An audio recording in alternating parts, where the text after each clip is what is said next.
Good morning. Happy Good, Monday. good morning, you two. How we doing? I'm fantastic because I'm on vacation. On vacation, but still doing the morning show. I love it. I love the commitment. Yeah. Yeah. I figured after last week's technical nightmare, I owed it to you guys to come on the pod. Yeah, that was crazy. You gotta It love was. having a PC for work, right? I hate it so much. I hate it deep within my bones. But especially since Michael's not here. It would have been a Yeah, lonely episode if it was just me and Will. Yeah. yeah. Jamie, what do you think the episode would have been like? Do you think it would have been a lot of just me asking you more data, or do you think we'd have had maybe some banter on some disagreement points? Fight, fight, fight. And we could have gone Some probably contrarian two different views. directions. It's been a dark week in terms of economic data, and we could have gone Mhm. way down the hole of like how Yeah. bad things are right now, or just have a deep philosophical debate on the impact of Airbnb and AI on the travel industry, and just like Good thing I'm here to keep it light. Yeah. I was gonna say, you guys already saw my thoughts in the private chat earlier this weekend. So I think, yeah, it definitely would have gone a dark rabbit hole. Before we jump into things, I want to give a shout out to Stay Montana. They're the operator that I'm staying with here in Big Sky. Really great experience so far. It's really cute. The owners of the home, their daughter Ella, who's 14, has made little cookies that they leave in for all the guests, and it has her recipe on the back. So they're kind of creating the next generation of vacation rental owners and operators, and I love to see that. Love that. Love that. Hospitality in action. Mm-hmm. I love it. Definitely. I'm also jealous that you're in Big Sky. I've been wanting to go to Big Sky for a while. It sounds incredible. Very excited. We're here for an entire week, so pretty pumped. Well, is there any I'll be snow? asking. The snow is, there is snow. It's not great snow, if I'm being honest. But we booked we booked this trip like 8 months ago. So we're here, and there is snow, and the infrastructure. Big Sky just invested like over $100 million in the resort in the last couple of years. So like the infrastructure is fantastic, and the scale and scope of like what you're looking at on the mountain is unparalleled. So I'll deal with some mashed potato-y snow with low coverage to just have the experience. Yeah, let's say welcome to the club. Same in Colorado, same in Utah, same in all the snow states. But we got a good amount of topics for today's episode. And I guess the first one, we got to give our friends at Breezeway a big round of applause and kudos for their recent investment round. I did talk to Jeremy Gall last week on the pod, and we did a bonus episode. And I did clarify with him, it is a bonus round, or not bonus round, sorry, bonus episode. It is an investment round, not a acquisition. So I did ask, because I was like, are we going to see Jeremy disappear? Like, what's going to happen? So they've taken funding in the past, but just never really announced it.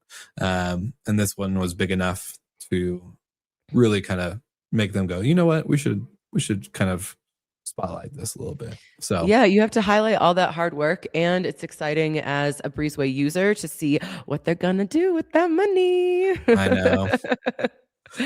Will, thanks for throwing me under the bus with the hard question too for Jeremy. Yeah, he was like, yeah, thanks for the softball, Jamie. I was like, look, we're all thinking it. I'm just going to put Jamie's name on it because it was your question. You did have a great question. I was glad you asked it in the group chat because I don't know, I'm a little rusty with my interview skills. I haven't done a lot of interviews lately, so it's more of a give me some hardball questions that aren't easy, that everyone would just be like, okay, we kind of expected that. Yeah, it's good. But to not tease it too much, we Will got in deep on like how AI point solutions could impact their business. Like they're really building the operations platform, and it feels like they've got a big lead. But there's a lot of competitors sort of nipping at their heels, building great AI solutions that take certain pieces of the operation pie, but not build the entire solution like they've done. So can they continue to innovate enough to be the dominant player, I think is a big question. For sure. And the one thing that they do have against those competitors that are nipping at their heels is the data. They have a crazy amount of data. If they could utilize that appropriately, I think they'll do really well.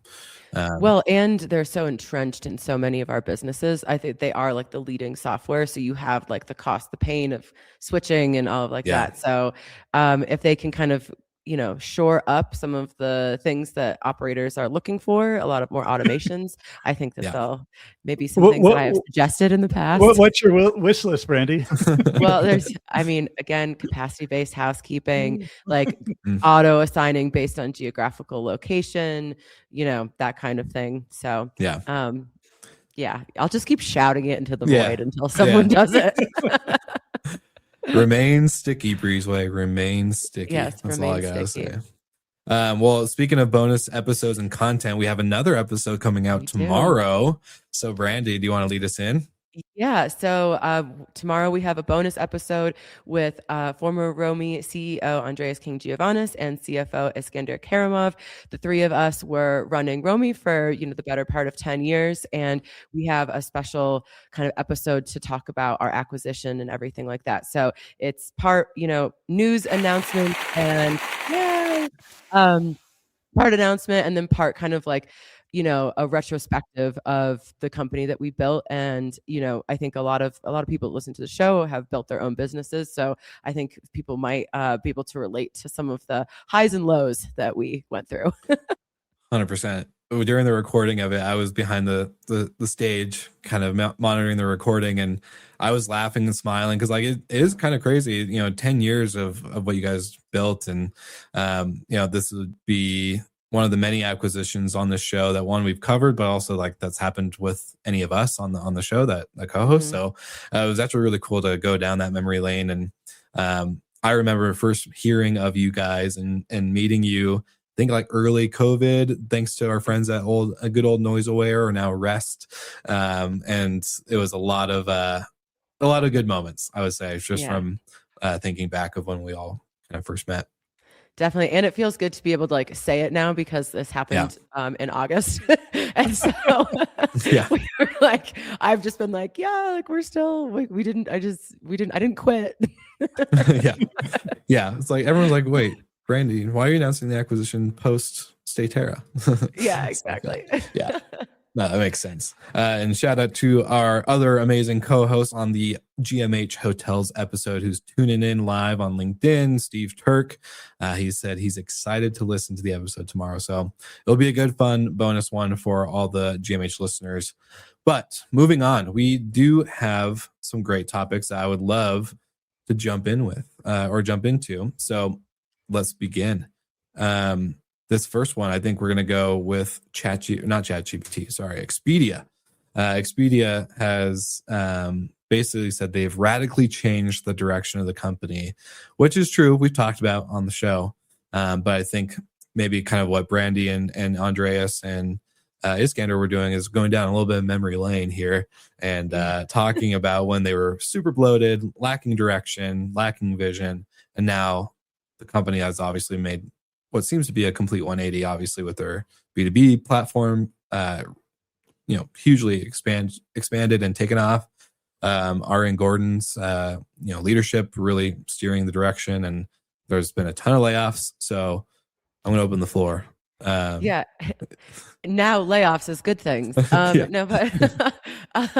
No, I think we've been talking a lot in the last year about Expedia's doubling down on the B2B sector, and Goran is a huge reason they have some sort of clarity. And I think it's really, think about your own business when you try to change direction or change focus, and how difficult that might be in your small to medium sized business. And then you think about what that entails to take a public company that is still by a lot of metrics successful. So it's, and then trying to turn it around when it is so big. You have to have leadership changes. You probably, you have to cull a lot of people, unfortunately. And it also, there's a lot of scary economic news around jobs, but sometimes these layoffs can bring in new talent and new ideas. And that can help, a company like this that has been so stuck in their ways, maybe actually execute a turnaround in strategy. For sure. And what we were saying before we went live on the show, you and me kind of talking about going from our own startups to then now more corporate business, it sometimes can feel like, yes, you move fast, but it's also, there's a lot more bureaucracy and like things to go through and maybe a certain approval route that you have to go. And it can feel like things slow down and get caught within this its own system, I guess, right? Like as much as Skift likes to proclaim they're still a startup, we're over 100 employees now. So it's big leagues very, now. It is. And it's like, look, we gotta be real in some shape or form with that. It is a corporate structure. And sometimes with corporate structures, there could be too many cooks in the kitchen versus when you're a startup, it's like you and me and one other person, maybe if we're lucky to have a third on the decision making. So it's like, okay, you get to have that leanness and that agility and speed. But yeah, I think in this term, layoff could be good because they get to avoid some of that. Well, and 11 minutes and 19 seconds in, I'm going to mention AI for the first time. But that also is a big part of their strategy. They're saying like we're able to like slim down some of these teams because of the machine learning that can help us with our product and all this, and we're going to talk later in the episode about, the different chats and the transactions in chat, but everybody, AI is helping these big companies, and that is also going to see them trimming down, becoming more efficient, hopefully, and hopefully coming out with some cool, like a lot of this is what is on the back end for the company, how are we maximizing our shareholder value, but I like it'll be great to see once some of these ideas and once some of these changes are really like maturing within the company, how we as customers see the benefits of this. Like, and I mean, do you think Expedia will ever lower their commission because they're just making so much money? They're like, actually, now you get a 10% commission. Yeah. One could only hope. Yeah. And Expedia and Booking both talked about it. Like they're both growing their supply, growing their bookings 10% plus in 2025. And they're keeping their expenses and flat to even declining in some areas. So those efficiencies are coming. And I mean, it's great debate right now on are these efficiencies going to impact the overall economy in terms of we don't need all these people to do the jobs anymore, or are these benefits just going to compound? Everything can get cheaper because we can all do it more efficiently and bring down those fees. Then Brandy's business gets more competitive and better margins, and they can hire more people and expand more ways. So, and I think as an investor, you like to see it, that they're expanding their margins, they're growing. But as a worker at maybe one of these companies, if you're one of the ones getting laid off, it's not so great. Yeah, no one who's gotten laid off is like, wow, thanks guys for your really like your positive spin on me losing my job. But I think this is like the broader conversation is how AI is, transforming all of that. Yeah.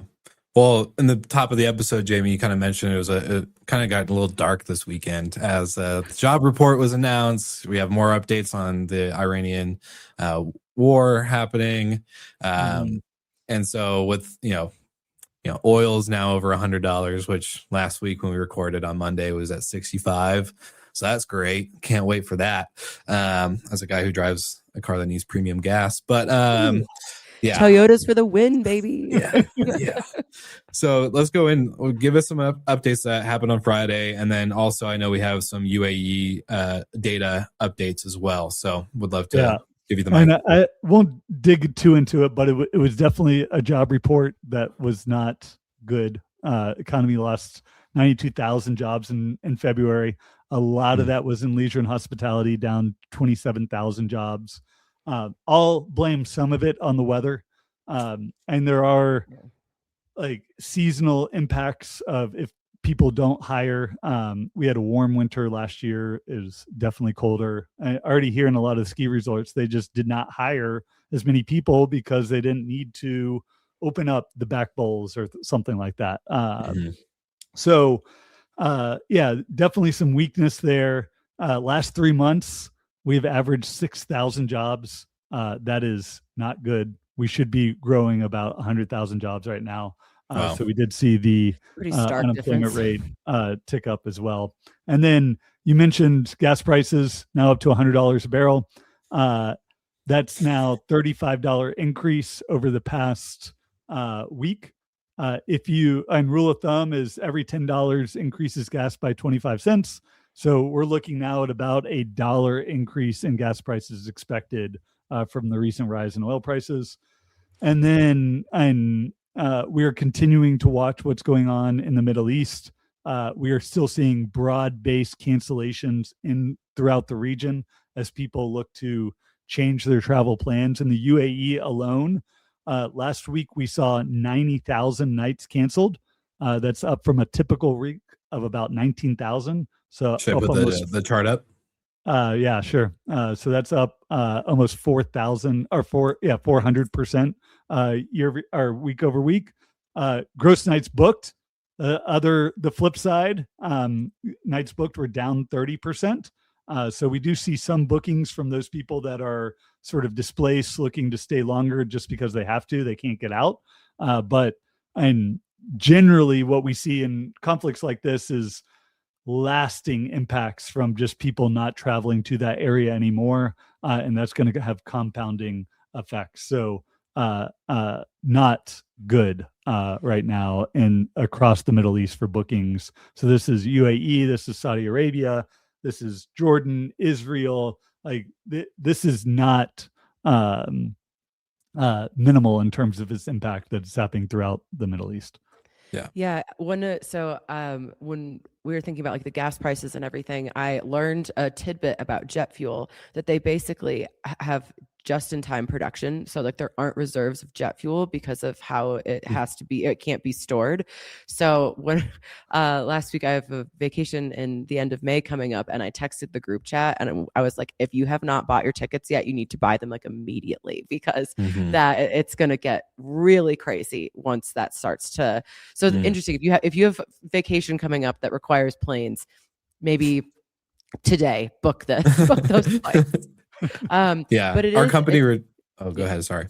No, I was just going to say, I mean, this is one of those kind of like the ripples that you don't see coming. So like, how is it going to impact domestic travel? How is this going to impact people coming to the United States for the World Cup and to Canada and Mexico? So this is going to be something that we're, obviously tracking for the rest of the year. Yeah. Our company retreat was supposed to be in Jordan this year in May. I doubt that's happening. Nope. And on our Skiff Travel podcast with Seth and Sarah, we had Gordon Smith, who's our airline editor, on the show this week or last week. And he was talking about, people that have had to now like, I forget that I'm geographically a little bit challenged, so forgive me. But basically, if anyone was going to be crossing over, UAE Middle East area, they have to go the long way around now just to get anywhere because of the conflict. Airspace is closed, all these things. So not only with Brandy's comment on the jet fuel being not able to be stored and has to be like in production in terms of on demand, now it's also going to be probably more expensive because not of that, but because they also have to go a lot, the distance you have to go a lot. Well, you longer. also think a lot of the like Dubai and Qatar, those are like Doha, those are major international hubs for transfers over to Asia. But that's every time I've gone over there that we've flown through one of those airports. So it's going to be a lot of disruption for sure. Yeah, it's going to be fun. Can't wait to update. Sarcasm for anyone else. For anyone who knows me, I'm being 100% sarcastic. So this one was a fun topic because this has kind of been on the show. We've discussed this quite a few times in terms of ChatGPT rolling out, direct bookings and all these other things in terms of advertising on the platform, especially for travel and really taking on the transaction. But excuse me, sorry, I'm forgetting where my article link is, but ChatGPT bails on transactions. It's good news for Expedia and for Booking.com. Give me your guys' takes. I thought that this was going to be a really cool feature, and there was also some implications for, not just the big OTAs, but potentially being able to create your own app and have those like in-app transactions. And I don't know, but I think this speaks to the article talks about this, but just the user adoption is not there. So are these, is ChatGPT going to focus a lot of effort on something that isn't showing a lot of promise right now versus, investing that in another part of the product? And then they can always come back to this. There's a whole section of this industry that is, there's so many people that are so all in on AI, but then it's like, what is the general, like, who's going to be like, hey, ChatGPT, book my trip end to end, like that kind of adoption, I think, is still a ways off. Well, Adriana Lee, her last week, I mentioned her feature. It didn't come out yet, but it came out last week, and the title is truly, travel is building AI for a traveler that doesn't exist. And so it's like the travelers don't want to hand off. Like they're still in the inspire me, give me some ideas, but I want to book the trip. I want to make the transaction. I want to be the one that makes the decision. I'm not going to have AI do that for me. So I think that sentiment, like what you just said, Brandy, is 100% true. Like, yeah, you can be all in on AI, but how realistic is this? Yeah, right now. Glad Michael's not here because I don't need to say I told you so. Do you want to say, we can have it now as immortalized. Don't worry, I'll clip this and I'll send it to him. But I never thought they were going to be able to pull this off. Like, yeah, it looked cool. It could have been cool. But to think that that ChatGPT or any of the LLMs were going to intermediate the actual process of booking, that they're going to somehow go out and aggregate all this inventory that could be directly bookable, or integrate with all these direct booking sites, or make it bookable across their platform, like, was going to be a very tall order. And then put at risk all the potential advertising dollars that Booking.com, Expedia, Airbnb, and all the OTAs would actually end up spending on their platform to make sure that they are the platform that's chosen. Like, just especially when they're trying to figure out the revenue model and moving to advertising, never made sense to me. So I do think they're going to be pushing heavily into these integrated apps, and they talked about it, of getting Booking.com to create an amazing app within the LLM to give you that booking experience, make it seamless, let you build your travel itinerary, suggest the top 10, top 5, top property to then book, and make it seamless. You're just doing it through Booking.com. They're going to get their commission. They're going to pay for being that option, and everyone's happy, and the ecosystem keeps moving. Yeah. Paul was commenting that that's kind of one of the big setbacks with a lot of AI, ideas, is that it doesn't actually improve the end user experience at this point. Like, we are still so in like the infancy of this, this new era. So that's a great point. We have to start seeing the average person who isn't paying attention to the tech news or what's going on has to be like, oh, this actually really does somehow meaningfully improve my experience. The money component, I also, and this is just my personal opinion, but like, there's something about like, no, I want to be the one that presses enter, that like, it to me, it's already like a little shady sometimes that my credit card number can auto populate because I have it saved in like Google Wallet or whatever, because it just feels really like it feels like someone could just come in here and grab this. So 100%. I don't know if I want Claude or ChatGPT being like, and now we're going on a shopping spree. Oh, did you want 12 days at an Amman? Yes, non-refundable.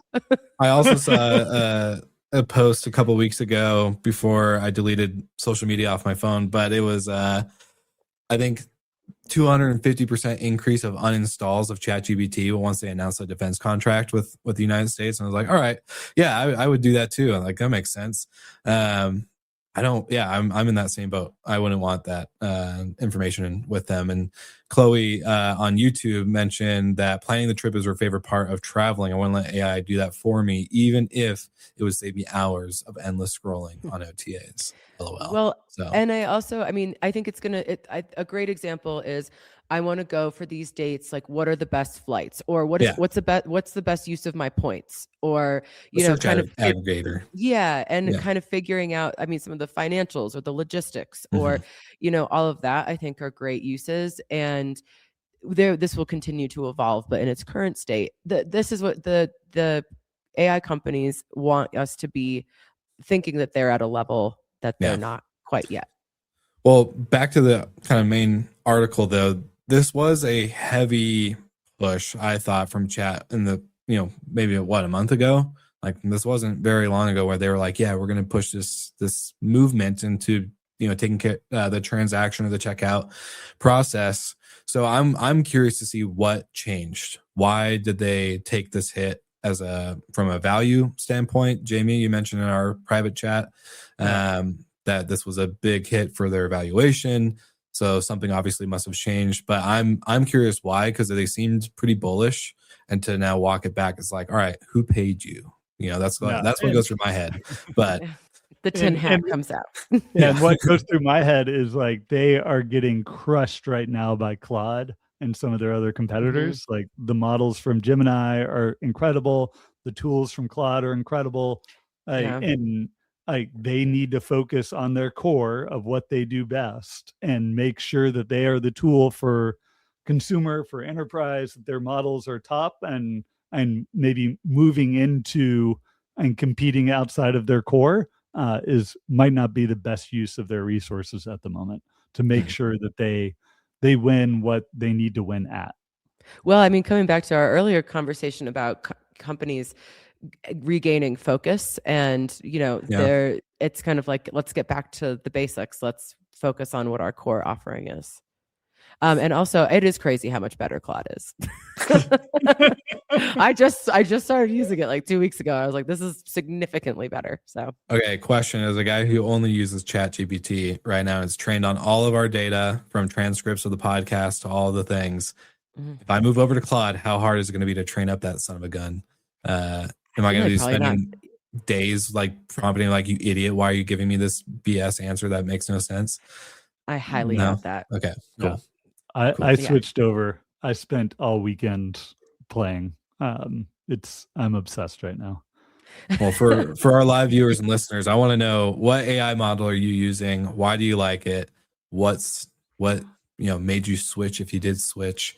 I want to know. Also, we'll be curious if people are using, like, how people are using this for travel, because we're talking a lot about like hypotheticals and what some data is showing. But if you're listening, like, how are you using this at all? And have you had any success stories, or if things have tremendously backfired? Those would be more fun to hear. So let us know. We already got, I don't know who this is, but LinkedIn user says it's quick. So I was like, all right, cool. Good to know.